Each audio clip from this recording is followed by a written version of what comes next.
দর্শক আমন্ত্রণ আপনাদের সবাইকে চট্টগ্রাম প্রতিদিনে। আমি জান্নাতুল কলি আপনাদের সঙ্গে আছি।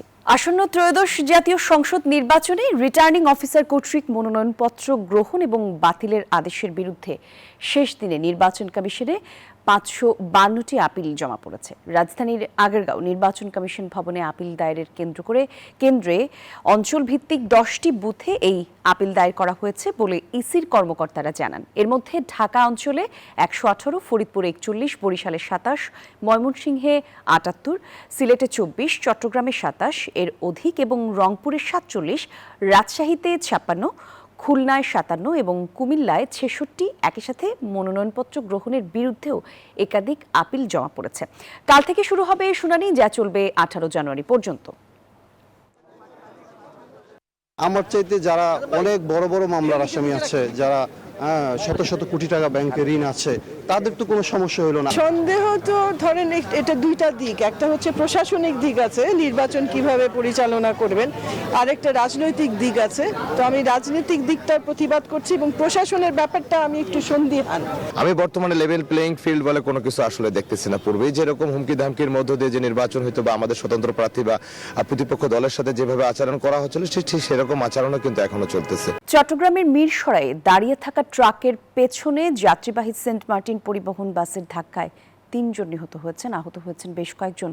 আজ ভোরে ঢাকা চট্টগ্রাম মহাসড়কের বারৈয়াহাট ধুমঘাট ব্রিজ এলাকায় এই দুর্ঘটনা ঘটে। সড়ক দুর্ঘটনায় নিহত 3 জনের মধ্যে নৌবাহিনীর মার্চেন্ট সদস্য নাফিজ আহমেদ অয়নের পরিচয় পাওয়া গেছে। তার বাড়ি মিরসরাই উপজেলার মসজিদিয়া গ্রামে। গুরুতর আহত 3 জনকে চট্টগ্রাম মেডিকেল কলেজ হাসপাতালে ভর্তি করা হয়েছে। জোরারগঞ্জ হাইওয়ে থানার ওসি মোহাম্মদ জাকারিয়া বলেন, বাসের চালক পালিয়ে গেলেও তাকে আটকের চেষ্টা চলছে। কুমিল্লা দাউদকান্দিতে চট্টগ্রামমুখী যাত্রীবাহী সেন্ট মার্টিন বাস উল্টে গ্যাস সিলিন্ডার বিস্ফোরণের ঘটনাস্থলেই 4 জনের মৃত্যু হয়েছে, আহত হয়েছেন 10 জন। শুক্রবার দুপুরে কুমিল্লা দাউদকান্দি ঢাকা চট্টগ্রাম মহাসড়কের বানিয়াপাড়া এলাকায় এই দুর্ঘটনা ঘটে। পুলিশ জানায়, চট্টগ্রামমুখী লাইনে সিএনজি এবং মোটরসাইকেল ওভারটেক করতে গিয়ে দ্রুতগতিতে আসা যাত্রীবাহী সেন্ট মার্টিন বাসটি নিয়ন্ত্রণ হারিয়ে সড়কের উপরে উল্টে পড়ে। এতে ঘটনাস্থলেই বাসের গ্যাস সিলিন্ডার বিস্ফোরণে সেন্ট মার্টিন বাসে থাকা 2 পুরুষ এবং 1 নারী এবং 1 জন শিশু অগ্নিদগ্ধ হয়ে ঘটনাস্থলেই নিহত হন। পুলিশের দাবি, বেপরোয়া গতির কারণে বাসের 4 জন যাত্রী নিহত হয়েছেন। আহত হয়েছেন আরও অন্তত 10 জন। আহতদের বিভিন্ন হাসপাতালে ভর্তি করা হয়েছে। প্রথম কাটে গাড়ি ফেরানো, দ্বিতীয় কাটে গাড়ি ফেলা ড্রাইভারের সাথে আমি তো মনে হচ্ছে আমি মারা গেছি, আমি শেষ। পরে এমনি কেমনে বাচ্চা আল্লাহ জানা। 4টা শিশু, 1জন মহিলা, 3 জনকে প্রাথমিকভাবে আমরা এখন বন্ধুদের যাত্রী হিসেবে আমরা করেছি। কক্সবাজারের দ্বীপ উপজেলার কুতুবদিয়ার সাগরে ফিশিং বোট ডুবির ঘটনায় নিখোঁজ 2 জেলের মরদেহ উদ্ধার করা হয়েছে। আর এই ঘটনায় এখনও 1 জেলে নিখোঁজ রয়েছেন। শুক্রবার ভোর রাতে ঘটনাস্থল সংলগ্ন এলাকা থেকে 2 জনকে উদ্ধার করা হয়। উপজেলা নির্বাহী কর্মকর্তা জানান, গত 8 জানুয়ারি রাতে সাগরে মাছ ধরতে গিয়ে একটি ফিশিং বোট দুর্ঘটনার কবলে পড়ে। জাল ফেলানোর সময় নোঙরের সঙ্গে আটকে বোটটি ডুবে যায়। আর বোটে থাকা 11 জেলের মধ্যে 8 জনকে অন্য একটি বোটের লোকজন জীবিত উদ্ধার করতে সক্ষম হলেও নিখোঁজ রয়েছেন আরও 3 জন। তবে এখনও নিখোঁজ কিশোর জেলে ফয়সালকে উদ্ধারে তল্লাশি অভিযান চালিয়ে যাচ্ছে।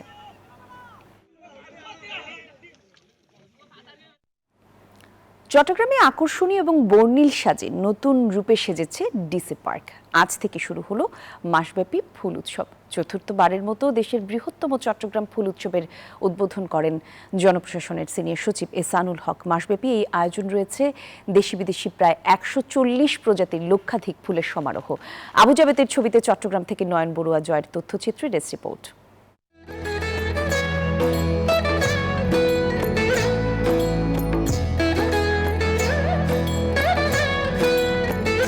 প্রতি বছরের মতো এবারও চট্টগ্রামের সীতাকুণ্ডের সলিমপুরে শুরু হলো মাসব্যাপী ফুল উৎসব। 140 প্রজাতির ফুল দিয়ে বর্ণিল সাজে সেজেছে ডিসি পার্ক। এবারের উৎসবে স্থান পাচ্ছে বেশিরভাগই বিদেশি প্রজাতির শীতকালীন ফুল, যেখানে রয়েছে 25 ধরনের গোলাপ, ক্যামেলিয়া, লিলিয়াম, ডালিয়া, চন্দ্রমল্লিকার মতো ফুলও। এছাড়াও থাকছে নানান রঙের টিউলিপ ফুলও। শুক্রবার সকালে মাসব্যাপী ফুল উৎসবের উদ্বোধন করেন জনপ্রশাসন মন্ত্রণালয়ের সিনিয়র সচিব এহসানুল হক। ছিলেন বিভাগীয় কমিশনার, জেলা প্রশাসক, ডিআইজি, পুলিশ সুপার সহ প্রশাসনিক ঊর্ধ্বতন কর্মকর্তারা। এরকম একটা ফুল উৎসব যে হচ্ছে, আমি জেলা প্রশাসনের উদ্যোগকে স্বাগত জানাই। আমাদের সাংস্কৃতিক বিকাশে এই যে ফুল উৎসবের যে নতুন মাত্রা যুক্ত হয়েছে চট্টগ্রামের মাধ্যমে, এটা সারা দেশেই ছড়িয়ে পড়বে। যান্ত্রিক কোলাহল থেকে মুক্তি দিতে এবং নানান প্রজাতির ফুলের সাথে পরিচয় করিয়ে দিতেই এমন আয়োজন বলে জানান আয়োজকরা। সকল স্তরের এবং ইয়াং জেনারেশন সবাইকে আকর্ষণ করার জন্য নতুন নতুন রাইড যোগ করেছি। প্রথম দিনেই ফুলের এমন সৌন্দর্য উপভোগ করতে দূর দূরান্ত থেকে ভিড় জমাচ্ছেন দর্শনার্থীরা। এমন ফুল উৎসব বারবার হোক এমন প্রত্যাশা ফুলপ্রেমীদের। দেখলাম হচ্ছে অনেক ভ্যারাইটির ফুল, যেটা খুব ভালো লাগলো। এখানে নানা রকম ফুল দেখছি, আনন্দ করতেছি। এত প্রজাতির ফুল একসঙ্গে আমাদের কখন দেখা হয় না। ফুল উৎসব যে সেজন্য আসছি, মানে জায়গাটা অনেক সুন্দর, অনেক ভালো লাগতেছে আমার। উৎসবকে ঘিরে নেওয়া হয়েছে বাড়তি নিরাপত্তা ব্যবস্থাও। নিরাপত্তার যথেষ্ট ব্যবস্থা এখানে রয়েছে। তারপর আমরা যতটুকু নিরাপত্তার প্রয়োজন সেটা আমরা প্রোভাইড করব। মেলা প্রতিদিন সকাল 10টা থেকে রাত 8টা পর্যন্ত দর্শনার্থীদের জন্য খোলা থাকবে। এছাড়া বিকেল 4টা থেকে রাত 8টা পর্যন্ত থাকবে সাংস্কৃতিক অনুষ্ঠান। এবছর প্রায় 20 লাখ দর্শনার্থী ফুল উৎসবে অংশ নেবে বলে আশা করা হচ্ছে। Desk report, news 24। দর্শক, একটা বিরতি নিচ্ছি, থাকুন সঙ্গে, ফিরছি একটু পর। দর্শক, আরো একবার আমন্ত্রণ, দেখছেন চট্টগ্রাম প্রতিদিন। খাগড়াছড়ির পাহাড়েও বেড়েছে শীতের তীব্রতা। সর্বত্র ঠান্ডা বাতাস বইছে, আর সন্ধ্যা হলেই কুয়াশায় ঢেকে থাকছে আশেপাশ এলাকা। অনেক বেলা পর্যন্ত সূর্যের দেখা পাওয়া যাচ্ছে না, আর সূর্য উঠলেও রোদের পারদ তেমন একটা নেই। বেশ বিপাকে পড়েছেন খেটে খাওয়া মানুষজন। একদিকে কনকনে শীত নিবারণের বিভিন্ন হাটবাজার থেকে গরম কাপড়ও কিনতে ঝুঁকছেন সাধারণ মানুষ। দেখা দিয়েছে নানা রকম শীতজনিত রোগ।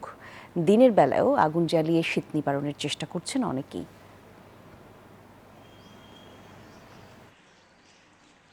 শীতের শুরুতে বিশ্বের দীর্ঘতম সমুদ্র সৈকত কক্সবাজারে পর্যটকের ঢল নেমেছে। দেশের নানা প্রান্ত থেকে আসা লাখো পর্যটকে মুখরিত সৈকতের বিভিন্ন পয়েন্ট এখন। আর এই বিষয়ে কিছুক্ষণ আগেও নানা রকম খবর জানিয়েছেন সহকর্মী ইরফানুল হাসান, একটু দেখে নিতে চাই। শীতের বিকেলে সমুদ্রের বালুকা বেলায় পর্যটকদের পদচারণায় মুখর কক্সবাজারের সমুদ্র সৈকত এলাকা। আমরা এই মুহূর্তে কক্সবাজার সমুদ্র সৈকতের লাবণী পয়েন্টে আছি। আজকে সৈকতের একেবারে সবকটি পয়েন্টে পর্যটকে ভরপুর। এখানে আসলে যত দূর চোখ যায় সেখানে শুধু মানুষের সমারোহ। মনে হচ্ছে সমুদ্রের পাশে কোনো এক মানব সমুদ্রে দাঁড়িয়ে আছি। অধিকাংশ পর্যটক যারা এসছেন তাদের অনেকে আসলে শীতের কাপড় পরে সমুদ্র সৈকতে আসতে দেখা যাচ্ছে। যেহেতু শীতের প্রকোপ আসলে কয়েকদিন ধরে কক্সবাজারে বেশ শীতের প্রকোপ রয়েছে, তবে আজকে কিছুটা কম রয়েছে। হাওয়া অধিদপ্তর বলছে আগামী 2-1 দিন হয়তোবা শীতের প্রকোপ কিছুটা কম থাকতে পারে, তবে আবারও বেড়ে যেতে পারে। কিন্তু পর্যটকদের যে আগমন আজকে, এটিতে করে যে কক্সবাজারের হোটেল মোটেল ব্যবসায়ীরা বলছেন যে 5 শতাধিক হোটেল মোটেলের মধ্যে প্রায় 70 থেকে 80% হোটেলের রুম কিন্তু আজকে বুকিং হয়েছে। তাতে ধারণা করা হচ্ছে প্রায় অর্ধলক্ষাধিক পর্যটকের সমাগম কক্সবাজারে হয়েছে। এবং পর্যটন ব্যবসায়ীরা যেটি বলছেন যে জানুয়ারি পর্যন্ত পর্যটকদের যে ঢল সেটি থাকবে। যেহেতু সেন্ট মার্টিনে পর্যটকরা এখন নিয়মিত সেখানে রাত্রি যাপন করার সুযোগ পাচ্ছেন। 2000 পর্যটক নিয়মিত সেন্ট মার্টিন যাওয়ার সুযোগ পাচ্ছেন। সেন্ট মার্টিনকে কেন্দ্র করে কক্সবাজারের যে পর্যটন ব্যবসা সেখানে আসলে প্রাণ চাঞ্চল্য বিরাজ করছে। আর যে সমস্ত পর্যটকরা কক্সবাজারে আসছেন তাদের আসলে নিরাপত্তায় ট্যুরিস্ট পুলিশ থেকে শুরু করে কয়েক স্তরে নিরাপত্তা ব্যবস্থা জোরদার করা হয়েছে এবং জেলা প্রশাসনের পক্ষ থেকে একটি টিম এখানে কাজ করছে। সব মিলিয়ে বলা যায় যে কক্সবাজারের যে পরিমাণ পর্যটকের আগমন আসলে এটিতে কেন্দ্র করে যে জানুয়ারি পর্যন্ত কিংবা শীতের শেষ পর্যন্ত কক্সবাজারে পর্যটকের আগমন অব্যাহত থাকবে এবং এরই ফলে কক্সবাজারের পর্যটনের প্রাণ সঞ্চার হয়েছে। তো এই ছিল কক্সবাজার থেকে পর্যটনের সবশেষ খবরাখবর। আর এরই সাথে শেষ করছি নিউজ 24 চট্টগ্রাম প্রতিদিনের আপডেট। সঙ্গে ছিলেন যারা, ধন্যবাদ সবাইকে।